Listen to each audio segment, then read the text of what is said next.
Got this little crack on a tennis court, and I want to show you how we deal with stuff like this, right? Because you don't want to get into a whole like situation where you're ripping this thing apart. Oh, this is going to be tough with the phone. You don't want to get into a situation where you're going to be like having to like rip this thing apart, you know, to fix this. So what I do is I get some of this stuff right here from Home Depot. It's basically like a concrete you know, like a concrete mix putty. I just take it with my fingers like this, and you just want it in the crack. You see what the problem is if you try to put this down with like a putty knife, you're gonna raise the height of the surface around it, which is gonna be noticeable. So what we're gonna do to get this to go away is if we try to just fill it on its own, you know, you run the chance of it coming back, of it spreading again, you know. So I take this, I push it down deep inside, I just keep going over it, pushing it down, pushing it down, pushing it down, and I'm only trying to fill what's in the crack.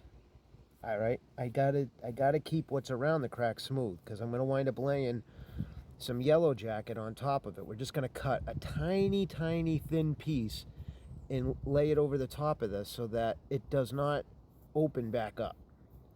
All right. Let me just do this. Just do this. Get it in there. Push it down. Work it in. Like I can feel it. You can't feel it, but I can feel it. I got a phone call coming in. All right, I gotta go. I'm back. I'm half done now because duty calls. You know, duty calls. But yeah, man, we are just cramming this down inside there. Push it. Push it. Push it real good. All right. And what you do is you go over it, you go over it, you go over it, you keep going over it. Right? Push it down, push it down, push it down, push it down, push it down, push it down. And then you take, oh, yeah, no, you put it down. Then you take your putty and just go over the top like that. Boom. And that's why we're on the paper, so we can do that. And if you look at this, besides the discoloration, this is like pretty seamless. So what we're going to do is we're going to overlay it with some of that stuff. And then that's going to become the new surface in this area. Now, it's not going to prevent the crack from growing beyond the edges.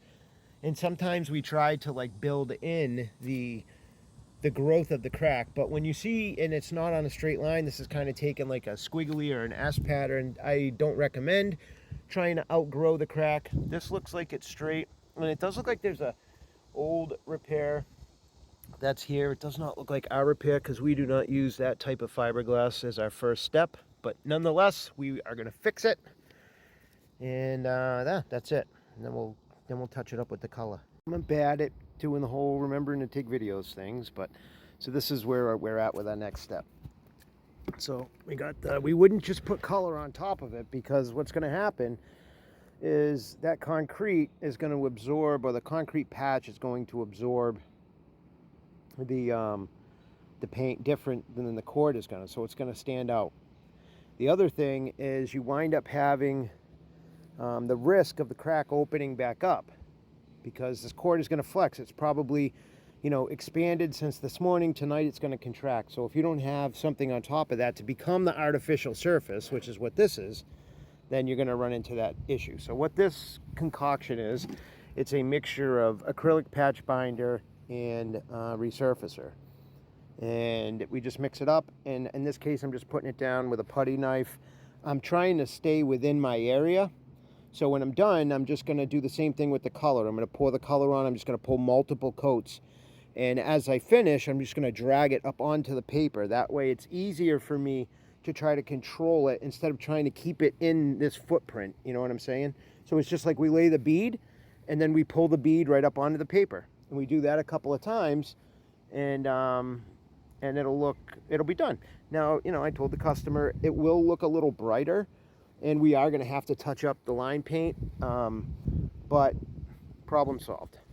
All right, now we got our first layer of color down. We put that down with a spatula or a putty knife rather than squeegee or a roller. I do have a squeegee right here, but Do I do it? Yes, I will. Let me show you what happens if you try to do this with a squeegee. Oh my God, why did you just do that, Ryan? Oh my God, you're such an asshole. Oh my God. All right. So we're going to do that. We're going to put that back. We're going to fix that. Next coat will be with a squeegee. But this coat is a rough coat. And it goes on thick. Okay? And it's going to dry. And then when we go over it again, we're going to hit it with the squeegee. And that will give it the uniform look. This is just there to dry up and give us some grit. Because the CRA, or the stuff that we use to repair and put the fiberglass down, is very smooth. Typically when we put that down in a quart, we'll cast some sand on top of it. But we don't have that ability today, and we're not looking to go throwing sand all over this quart that we're going to have to clean up. So we just put this one down thick, let it harden up, and then we'll come in, we'll hit it again, we'll hit it with the squeegee, we'll pull the tape, we'll do our line, and bang, we're out. You know, now you can see this stuff starting to darken up, and you're like, okay, Ryan, I got you. I see what you're doing here. On the Ryan's Magic Minute, where I show you something that's not related to this video, but just something that will help you in general. So this is another crack that had opened up around a drain, and we can't run the right way into that, so we stopped it early, and that opened back up. What we do is we use the same material that we used originally, which is basically just a patch that you get at Home Depot, made by Sealcoating. Put it in, leave it rough. After about 5-10 minutes, you can come in here, you take one of these, and just knock it down. Okay. Now, when you paint this, now it will take the natural contour of the court, and it may be noticeable. It won't stand out so bad. This is why so many guys give up on doing tennis courts, because this is frustrating.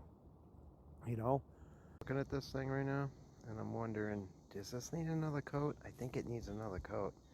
I can kind of see from the angle, depending on the angle, I can kind of see some of the fiberglass lines right there.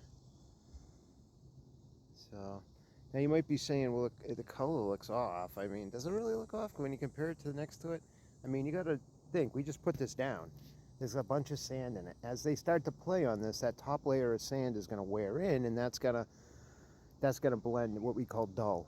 It's going to dull the court. Now, the problem is, if I'm seeing lines from my fiberglass, then that probably means that as it starts to wear that top layer, I'm very close to my fiberglass. So I am going to err on the side of caution, and it is going to make me be here for probably an extra 30 minutes, but I'm going to hit this with another coat. Guys, we are on our final step right here. I wanted to show you, well, not the final step, but the final step for getting the color in. Okay, we're just kind of doing this in like a little miniature. Okay, we're laying a bead. That's our bead. And we're going to use the squeegee right here. Man, this is tough with one hand. We're going to use the squeegee right here. We're going to go across at the top, and then we're going to pull it down. Pull it down. Yeah, dude. Pull it down. It's like that. Done. Boom. Oh, come on, get over there. Get on ya. Okay, Jim, just like that. It's done. It's done. Look at it, it's done. And when it dries and I pull this tape, you're never gonna know. This is it. This is the big reveal. Okay.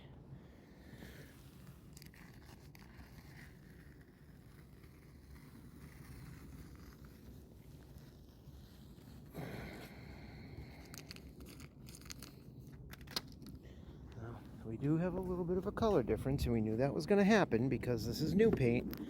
And this other paint's been here for about a year, but it will dull in as they use it.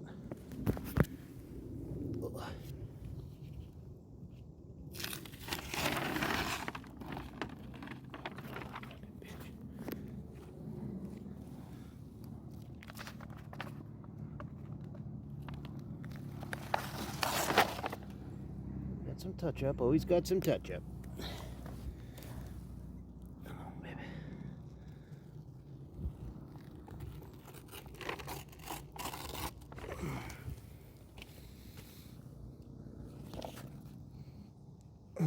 Come on, baby. Come on, baby.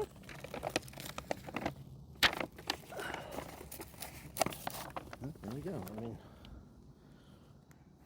step back. Let's step back. See what it looks like. On the camera, it's very hard to tell where it is besides the edges that I see. Color-wise, it fits.